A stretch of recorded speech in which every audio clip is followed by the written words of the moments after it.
Welcome to Riddhi Academy, where learning creates leaders, your destination for competitive exam success. Learn today, lead tomorrow. Welcome to our channel Riddhi academy. Friends, आप लोग का हमारे इस channel में स्वागत है। आज हम लोग सब पढ़ेंगे BPCM 162 का कुछ क्वेश्चन जो आप लोग को एग्ज़ाम में आप लोग की हेल्प करेंगे।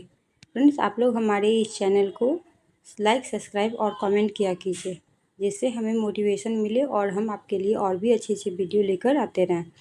और आप लोग को हमारे ये वीडियो कैसा लगता है, अपनी राय हमारे कमेंट बॉक्स में लिखा कीजिए। तो आज का ये वीडियो यहीं पे स्टार्ट करते हैं। सब्जेक्ट नेम है इंट्रोडक्शन टू सोशल साइकोलॉजी, मतलब सामाजिक मनोविज्ञान का परिचय। आज का फर्स्ट क्वेश्चन है, सामाजिक मनोविज्ञान अन्य सामाजिक विज्ञान तथा मनोविज्ञान की अन्य शाखाओं से किस प्रकार संबंधित है, व्याख्या कीजिए। तो इसके उत्तर में हम लोग सबसे पहले लिखेंगे परिचय। परिचय में लिखें सामाजिक मनोविज्ञान, सोशल साइकोलॉजी मनोविज्ञान की वह शाखा है जो यह अध्ययन करती है कि व्यक्तियों के विचार, भावनाएं और व्यवहार दूसरों की उपस्थिति में तथा सामाजिक परिस्थितियों में किस प्रकार प्रभावित होते हैं। यह अन्य विषय अन्य सामाजिक विज्ञानों तथा मनोविज्ञान की विभिन्न शाखाओं से घनिष्ठ रूप से जुड़े हुए हैं। सामाजिक विज्ञान से संबंध। अब है समाज शास्त्र यानी सोशोलॉजी। समाज शास्त्र सामाजिक समूहों एवं सामाजिक संस्थाओं का अध्ययन करता है। सामाजिक मनोविज्ञान व्यक्ति पर समाज के प्रभाव का अध्ययन करता है। दोनों विषय सामाजिक व्यवहार को समझने में सहायक हैं। देखेंगे दूसरा में मानव शास्त्र। मानव शास्त्र में क्या है, एंथ्रोपोलॉजी। मानव शास्त्र विभिन्न संस्कृतियों एवं मानव समाजों का अध्ययन करता है। सामाजिक मनोविज्ञान यह समझाने का प्रयास करता है कि संस्कृति व्यक्ति के व्यवहार, विश्वासों एवं मूल्यों को कैसे प्रभावित करती है। राजनीति विज्ञान, पॉलिटिकल साइंस राजनीतिक विचारधाराओं, नेतृत्व, जनमत तथा मतदान व्यवहार को समझाने में सामाजिक मनोविज्ञान महत्वपूर्ण भूमिका निभाता है। चुनाव प्रचार एवं जनसंचार के प्रभाव का अध्ययन भी इससे जुड़ा हुआ है। अब है अर्थशास्त्र, मतलब इकोनॉमिक। उपभोक्ता व्यवहार, खरीदारी के निर्णय तथा विज्ञापन के प्रभाव को समझने में सामाजिक मनोविज्ञान उपयोगी है। आर्थिक निर्णयों पर सामाजिक कारकों के प्रभाव का अध्ययन करता है। अब इतिहास यानी हिस्ट्री।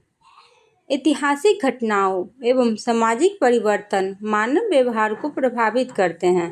सामाजिक मनोविज्ञान इन घटनाओं के मनोवैज्ञानिक प्रभावों का अध्ययन करता है। मनोविज्ञान की अन्य शाखाओं से संबंध। सामान्य मनोविज्ञान, जनरल साइकोलॉजी। सीखना, स्मृति, प्रेरणा तथा प्रत्याचन जैसी मानसिक प्रक्रियाएं सामाजिक व्यवहार को प्रभावित करती है। सामाजिक मनोविज्ञान इन प्रक्रियाओं का सामाजिक संदर्भ में अध्ययन करता है। व्यक्तिगत मनोविज्ञान, पर्सनैलिटी साइकोलॉजी। व्यक्तिगत के गुण व्यक्ति के सामाजिक व्यवहार को प्रभावित करते हैं। सामाजिक मनोविज्ञान व्यक्तिगत और सामाजिक परिस्थितियों के संयुक्त प्रभाव का अध्ययन करता है। विकासात्मक मनोविज्ञान, डेवलपमेंटल साइकोलॉजी। जीवन के विभिन्न चरणों में सामाजिक व्यवहार के विकास का अध्ययन करता है। समाजीकरण की प्रक्रिया को समझाने में सहायता प्रदान करता है। औद्योगिक एवं संगठनात्मक मनोविज्ञान कार्यस्थल पर नेतृत्व, समूह व्यवहार, प्रेरणा तथा संचार को समझने में सहायता करता है। कर्मचारियों की कार्य क्षमता एवं संतुष्टि बढ़ाने में उपयोगी है। नैदानिक एवं परामर्श मनोविज्ञान सामाजिक संबंधों, तनाव तथा समायोजन संबंधी समस्याओं को समझाने में सहायक है। मानसिक स्वास्थ्य सुधारने में योगदान देता है। निष्कर्ष। अब इसका निष्कर्ष क्या निकला? अतः सामाजिक मनोविज्ञान एक अंतः विषयक विषय है जो समाजशास्त्र, मानवशास्त्र, राजनीति विज्ञान, अर्थशास्त्र तथा मनोविज्ञान की विभिन्न शाखाओं से घनिष्ठ रूप से संबंधित है। यह व्यक्ति और समाज के बीच होने वाली पारस्परिक क्रियाओं को समझाने तथा सामाजिक समस्याओं के समाधान में महत्वपूर्ण भूमिका निभाता है। फ्रेंड, आप लोग हमारे वीडियो को जितना हो सके उतना ज़्यादा लाइक, सब्सक्राइब और कमेंट किया कीजिए और उसे शेयर भी किया कीजिए ताकि हमारी वीडियो और भी दूसरे लोगों तक पहुंचता रहे। तो आज का दूसरा क्वेश्चन है स्कीमा तथा उसके विभिन्न प्रकारों का वर्णन कीजिए। अब स्कीमा क्या है इसके बारे में देखेंगे। सबसे पहले हम लोग इसका परिचय देखेंगे। स्कीमा एक मानसिक संरचना या संज्ञानात्मक ढांचा है जो व्यक्ति को अपने अनुभवों, ज्ञान तथा सूचनाओं को व्यवस्थित करने और उनकी व्याख्या करने में सहायता करता है। स्कीमा के कारण व्यक्ति नई जानकारी को आसानी से समझ पाता है तथा सामाजिक परिस्थितियों में उचित प्रतिक्रिया देता है। अब स्कीमा का अर्थ क्या है? स्कीमा किसी व्यक्ति, वस्तु, घटना या परिस्थितियों के बारे में हमारे मन में पहले से मौजूद ज्ञान का संगठित समूह होता है। यह हमारी सोच, स्मृति और निर्णय लेने की प्रक्रिया को प्रभावित करता है। स्कीमा के प्रकार। स्कीमा कितने प्रकार के होते हैं? पहले है व्यक्ति स्कीमा, मतलब पर्सनल स्कीमा। किसी व्यक्ति के बारे में हमारी धारणाओं और अपेक्षाओं का समूह।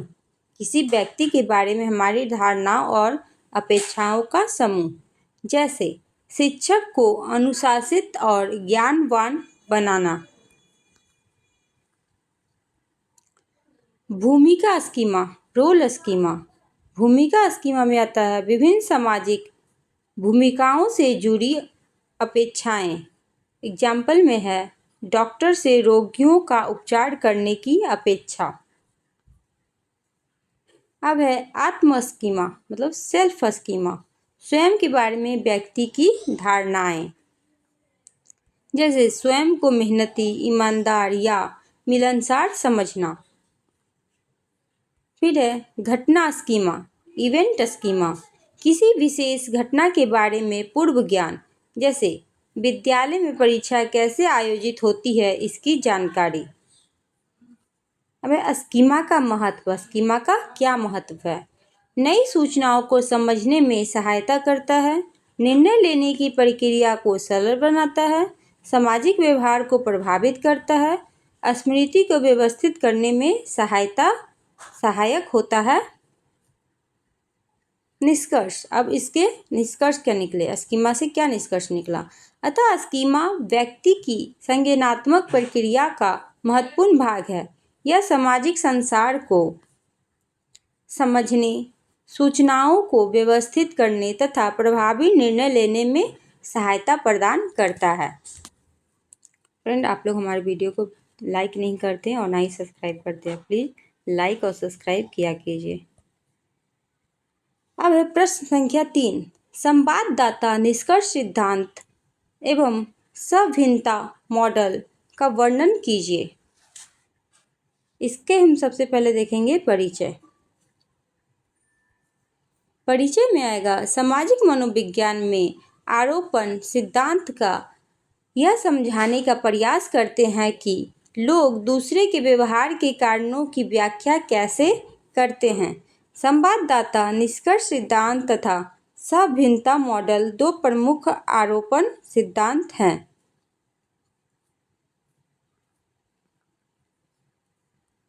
संवाददाता निष्कर्षण सिद्धांत, यह सिद्धांत 1965 में जोन्स और डेविस द्वारा प्रस्तुत किया गया था।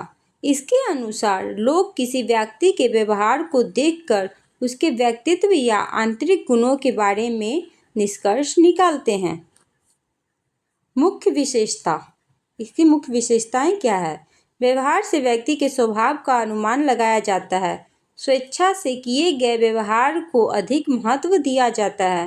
असामान्य तथा असामान्य या सामाजिक मानदंडों से भिन्न व्यवहार अधिक प्रभाव डालते हैं। उदाहरण, अब इसके उदाहरण में देखते हैं क्या है। यदि कोई छात्र बिना किसी दबाव के जरूरतमंद लोगों की सहायता करता है तो लोग निष्कर्ष निकाल सकते हैं कि वह दयालु और सहृदय वाला व्यक्ति है। सभिन्नता मॉडल, सभिन्नता मॉडल, यह मॉडल 1967 में हैरोल्ड केली द्वारा प्रस्तुत किया गया था। इसके अनुसार लोग किसी व्यवहार के कारणों का पता लगाने के लिए विभिन्न परिस्थितियों में उपलब्ध सूचनाओं का विश्लेषण करते हैं। मॉडल के प्रमुख तत्व, सर्वसम्मति, क्या अन्य लोग भी उसी परिस्थिति में वैसे ही व्यवहार करते हैं? विशिष्टता, क्या व्यक्ति केवल उसी परिस्थिति में ऐसा व्यवहार करते हैं? संगति, क्या व्यक्ति हर बार उसी परिस्थिति में ऐसा व्यवहार करता है? एग्जाम्पल है, यदि एक छात्र केवल एक विशेष शिक्षक की कक्षा में ही रुचि दिखाता है, अन्य छात्र भी रुचि दिखाते हैं और वह हर बार ऐसा करता है तो उसका कारण शिक्षक की शिक्षण शैली माना जा सकता है। इसका निष्कर्ष क्या निकला? संवाददाता निष्कर्ष सिद्धांत व्यक्ति के व्यवहार से उसके व्यक्तित्व का अनुमान लगाने पर बल देता है, जबकि सभिन्नता मॉडल व्यवहार के कारणों को समझाने के लिए विभिन्न परिस्थितियों की सूचनाओं का विश्लेषण करता है। दोनों सिद्धांत सामाजिक व्यवहार को समझाने में महत्वपूर्ण भूमिका निभाते हैं। फ्रेंड्स, आप लोगों को हमारा वीडियो कैसा लगता है प्लीज़ कमेंट में बताया कीजिए ताकि हम अपने वीडियो में और भी सुधार कर सकें। प्रश्न संख्या 4, उन प्रक्रियाओं की व्याख्या कीजिए जिनके द्वारा हम अपने दृष्टिकोण को प्राप्त करते हैं या बनाते हैं। इसका उत्तर देखेंगे। सबसे पहले हम इसका परिचय देखेंगे। दृष्टिकोण, एटीट्यूड, किसी व्यक्ति, वस्तु, घटना या विषय के प्रति हमारी सकारात्मक अथवा नकारात्मक मानसिक प्रवृत्ति है। दृष्टिकोण जन्मजात नहीं होते बल्कि जीवन के विभिन्न अनुभवों और सामाजिक प्रक्रियाओं के माध्यम से विकसित होते हैं। अब दृष्टिकोण निर्माण की प्रमुख प्रक्रियाएं। अधिगम या सीखना यानी लर्निंग, व्यक्ति अपने अनुभवों से दृष्टिकोण विकसित करता है।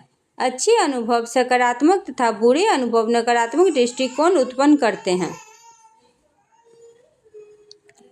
शास्त्रीय अनुबंध, क्लासिकल कंडीशनर, किसी वस्तु या व्यक्ति को सकारात्मक अथवा नकारात्मक अनुभवों से जोड़ने पर दृष्टिकोण बनाता है।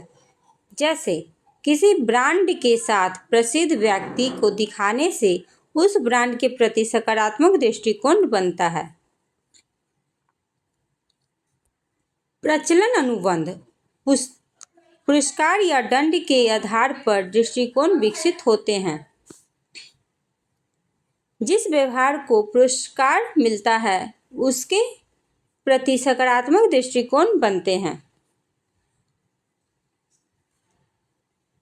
प्रेक्षणात्मक अधिगम, व्यक्ति दूसरों को देखकर सीखता है। बच्चे प्रायः माता पिता और शिक्षक के दृष्टिकोण को अपनाते हैं।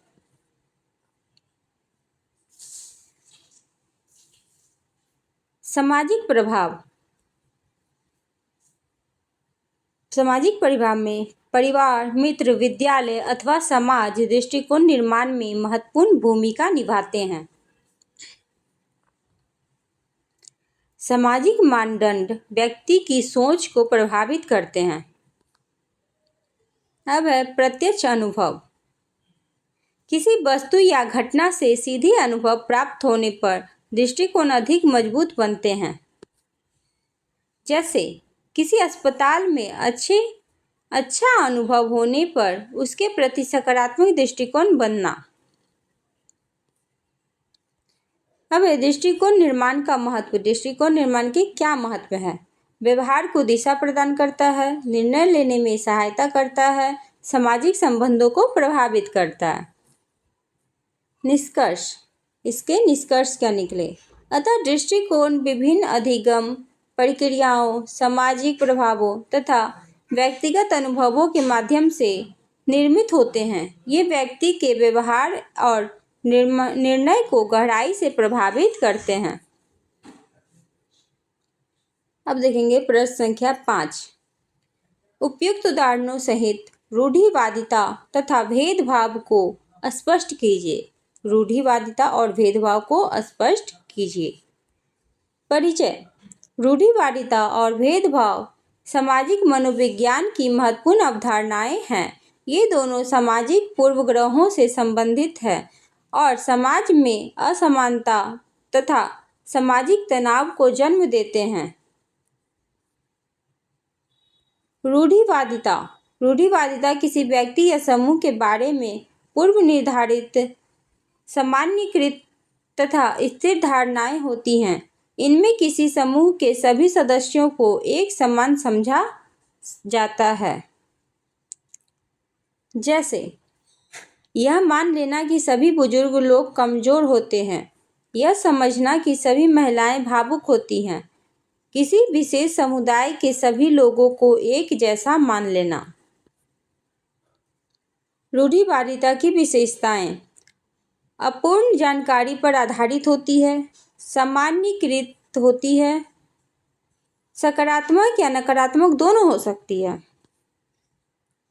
अब देखेंगे भेदभाव क्या है। भेदभाव वह व्यवहार है जिसमें किसी व्यक्ति या समूह के साथ उसके धर्म, जाति, लिंग, भाषा, रंग या अन्य सामाजिक पहचान के आधार पर असामान्य व्यवहार किया जाता है। जैसे नौकरी में किसी व्यक्ति को केवल जाति के कारण अवसर न देना, महिलाओं को सामान्य कार्य के लिए कम वेतन देना, किसी समुदाय के लोगों को सामाजिक सुविधाएं से वंचित रखना। भेदभाव की विशेषताएं। भेदभाव की क्या विशेषता है? यह व्यवहारात्मक प्रतिक्रिया है, सामाजिक असमानताओं को बढ़ाता है, पूर्वग्रह और रूढ़िवादिता से प्रभावित होते हैं। अब है रूढ़िवादिता और भेदभाव में अंतर। रूढ़िवादिता और भेदभाव में क्या अंतर है देखेंगे। एक तरफ है रूढ़िवादिता और दूसरी तरफ है भेदभाव। रूढ़िवादिता में देखेंगे यह एक धारणा या विश्वास है, जबकि भेदभाव एक व्यवहार है। रूढ़िवादिता मानसिक स्तर पर कार्य करती है, जबकि भेदभाव व्यवहारिक स्तर पर प्रकट होती है। रूढ़िवादिता पूर्वग्रह का आधार बन सकती है, जबकि भेदभाव पूर्वग्रह का परिणाम हो सकती है। निष्कर्ष। अब इसके निष्कर्ष क्या निकले? रूढ़िवादिता और भेदभाव के निष्कर्ष क्या निकले? अतः रूढ़िवादिता और भेदभाव समाज में नकारात्मक प्रभाव उत्पन्न करते हैं। समानता, शिक्षा तथा सामाजिक जागरूकता के माध्यम से इन समस्याओं को कम किया जा सकता है। एक स्वस्थ और समावेशी समाज के निर्माण के लिए इससे बचना आवश्यक है।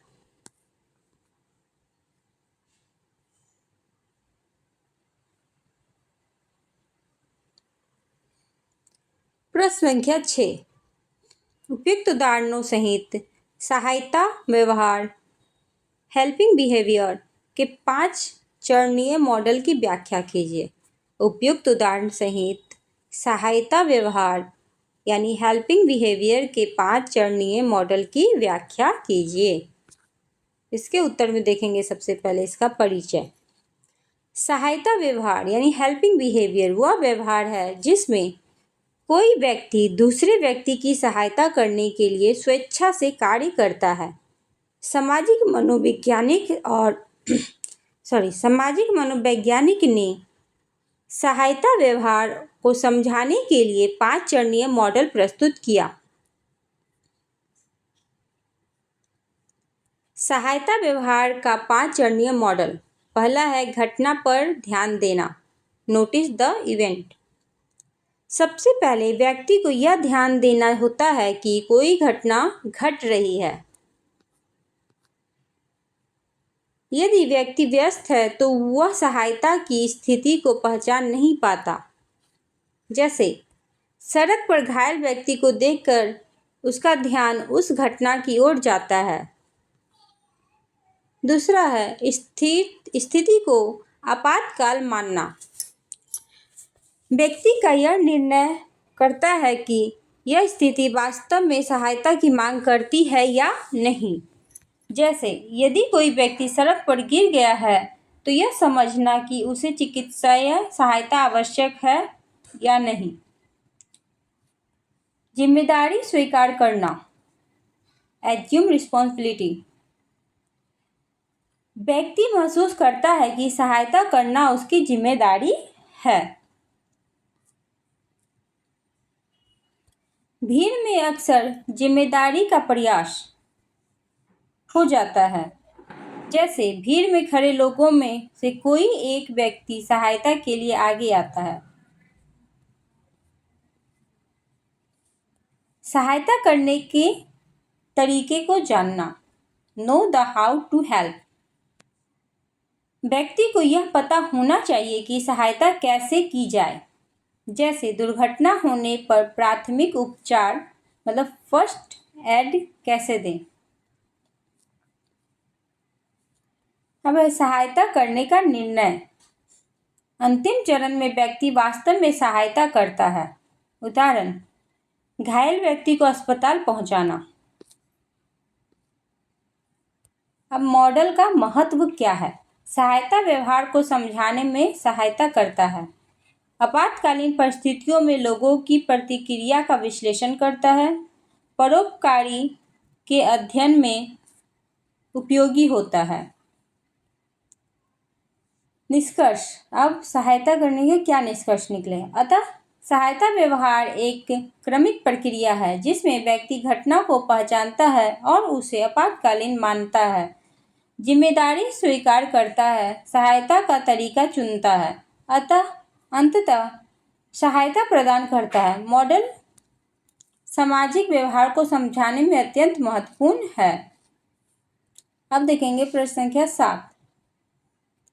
आक्रामकता एग्रेशन के व्यक्तिगत एवं पारस्परिक, सामाजिक तथा सांस्कृतिक कारकों पर चर्चा कीजिए। इसके उत्तर में हम इसका सबसे पहले देखेंगे परिचय। आक्रामकता यानी एग्रेशन ऐसा व्यवहार है जिसका उद्देश्य किसी व्यक्ति को शारीरिक या मानसिक हानि पहुंचाना होता है। आक्रामक व्यवहार अनेक व्यक्तिगत, सामाजिक तथा सांस्कृतिक कारकों से प्रभावित होते हैं। व्यक्तिगत एवं पारस्परिक कारक: व्यक्तित्व, क्रोध, अधीर तथा आवेगी व्यक्तित्व वाले व्यक्तियों में आक्रामकता अधिक पाई जाती है। निराशा: जब व्यक्ति अपने लक्ष्य को प्राप्त नहीं कर पाता तो उसमें आक्रामकता उत्पन्न हो सकती है। ईर्ष्या और प्रतिस्पर्धा: अत्यधिक प्रतिस्पर्धा और ईर्ष्या आक्रामकता व्यवहार को बढ़ा सकती है। पारस्परिक संघर्ष: परिवार, मित्र या सहकर्मियों के साथ विवाद आक्रामकता को जन्म दे सकती है। सामाजिक कारक: सामाजिक अधिगम, सोशल लर्निंग: व्यक्ति दूसरे को देखकर आक्रामक व्यवहार सीखता है। बच्चे अक्सर माता-पिता या मीडिया से आक्रामकता सीखते हैं। समूह दबाव। कुछ समूहों में आक्रामकता व्यवहार को प्रोत्साहन दिया जाता है। सामाजिक असमानता, गरीबी, बेरोजगारी और सामाजिक अन्याय आक्रामकता को बढ़ावा देते हैं। मीडिया का प्रभाव। हिंसक फिल्में, टीवी कार्यक्रम और वीडियो गेम आक्रामकता प्रवृत्तियों को प्रभावित कर सकते हैं। सांस्कृतिक कारक। सांस्कृतिक मान्यताएं। कुछ संस्कृतियां आक्रामक व्यवहार को स्वीकार करती हैं, जबकि कुछ शांति और सहयोग को बढ़ावा देती हैं। सामाजिक मूल्य। सम्मान, प्रतिष्ठा और शक्ति पर बल देने वाली संस्कृतियों में आक्रामकता अपेक्षाकृत अधिक हो सकती है। युद्ध एवं हिंसा का वातावरण। हिंसाग्रस्त क्षेत्र में रहने वाले लोगों में आक्रामकता प्रवृत्तियां अधिक विकसित हो सकती है। आक्रामकता को नियंत्रित करने के उपाय। नैतिक शिक्षा एवं परामर्श, तनाव प्रबंधन, सकारात्मक सामाजिक वातावरण, खेल एवं रचनात्मक गतिविधियां, संवाद और संघर्ष समाधान कौशल का विकास। निष्कर्ष। अब इसके निष्कर्ष क्या निकले, आक्रामकता के निष्कर्ष क्या निकले। अतः आक्रामकता केवल व्यक्तिगत गुणों का परिणाम नहीं है, बल्कि पारस्परिक संबंधों, सामाजिक परिस्थितियों तथा सांस्कृतिक मूल्यों से भी प्रभावित होती है। इन कारकों को समझकर आक्रामक व्यवहार को नियंत्रित किया जा सकता है तथा शांतिपूर्ण समाज का निर्माण किया जा सकता है। अब देखेंगे क्वेश्चन नंबर 8। फ्रेंड्स, आप लोग हमारे वीडियो को लाइक, सब्सक्राइब और कमेंट किया कीजिए, जितना हो सके उतना ज़्यादा शेयर किया कीजिए। अब क्वेश्चन देखेंगे 8। अनुपालन में प्रयुक्त रणनीतियों के सिद्धांतों का वर्णन कीजिए। अनुपालन प्राप्त करने के लिए प्रयुक्त रणनीतियों की व्याख्या भी कीजिए। इसका उत्तर में देखेंगे हम लोग सबसे पहले इसका परिचय। अनुपालन कॉम्प्लियंस वह प्रक्रिया है जिसमें कोई व्यक्ति दूसरे व्यक्ति के अनुरोध, सुझाव या निर्देश के अनुसार व्यवहार करता है।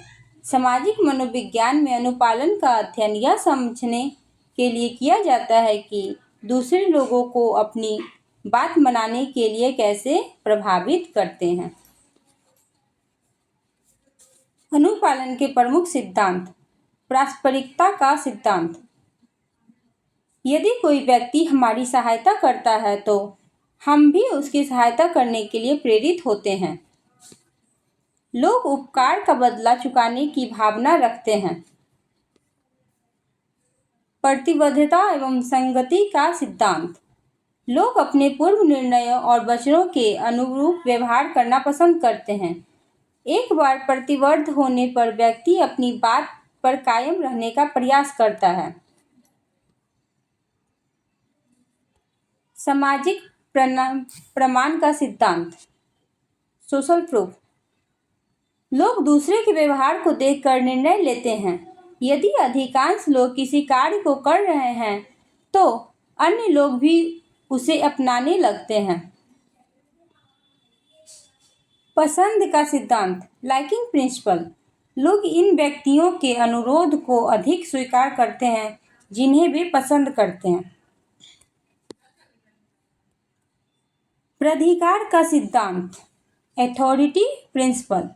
लोग विशेषज्ञों, शिक्षकों, अधिकारियों या प्रतिष्ठित व्यक्तियों की बात मानने की अधिक संभावना रखते हैं। अनुपालन प्राप्त करने की प्रमुख रणनीतियाँ।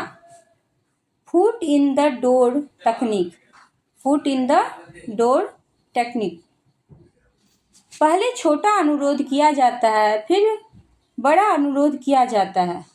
जैसे पहले किसी से हस्ताक्षर करवाना और बाद में दान मांगना। Door in the face technique. Door in the face technique. पहले बड़ा अनुरोध किया जाता है जिसे व्यक्ति अस्वीकार कर देता है। इसके बाद छोटा अनुरोध किया जाता है जिसे स्वीकार करने की संभावना बढ़ जाती है। लो wall technique.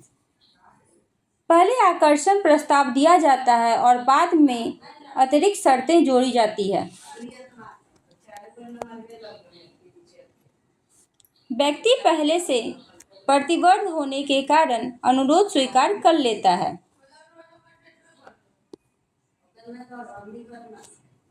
That's not all technique. प्रस्ताव के साथ अतिरिक्त लाभ जोड़ दिया जाता है जिससे व्यक्ति प्रभावित होकर अनुरोध स्वीकार कर लेता है।